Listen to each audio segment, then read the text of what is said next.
এখানে যা দেখতেছেন তার চেয়ে আরো খারাপ অবস্থা অন্য অন্য জায়গায় যেই সব জায়গায় স্পিড বোট নাই, কোনো কিছুই নাই ওখানে যাওয়ার মতো তাদের দেখার মতো কেউ নাই, কারণ এতটাই ভয়াবহ অবস্থা, এতটাই খারাপ অবস্থা।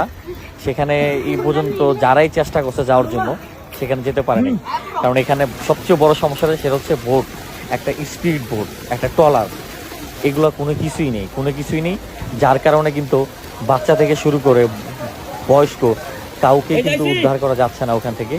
অসংখ্য মানুষ শুনেছি যে পানির সাথে ভাইসে গেছে।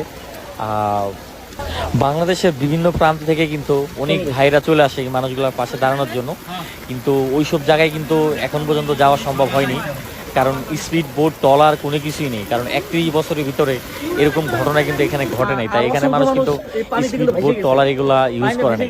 আর আরেকটা বিষয় হচ্ছে যে এই মানুষগুলা কিন্তু 12 ঘন্টা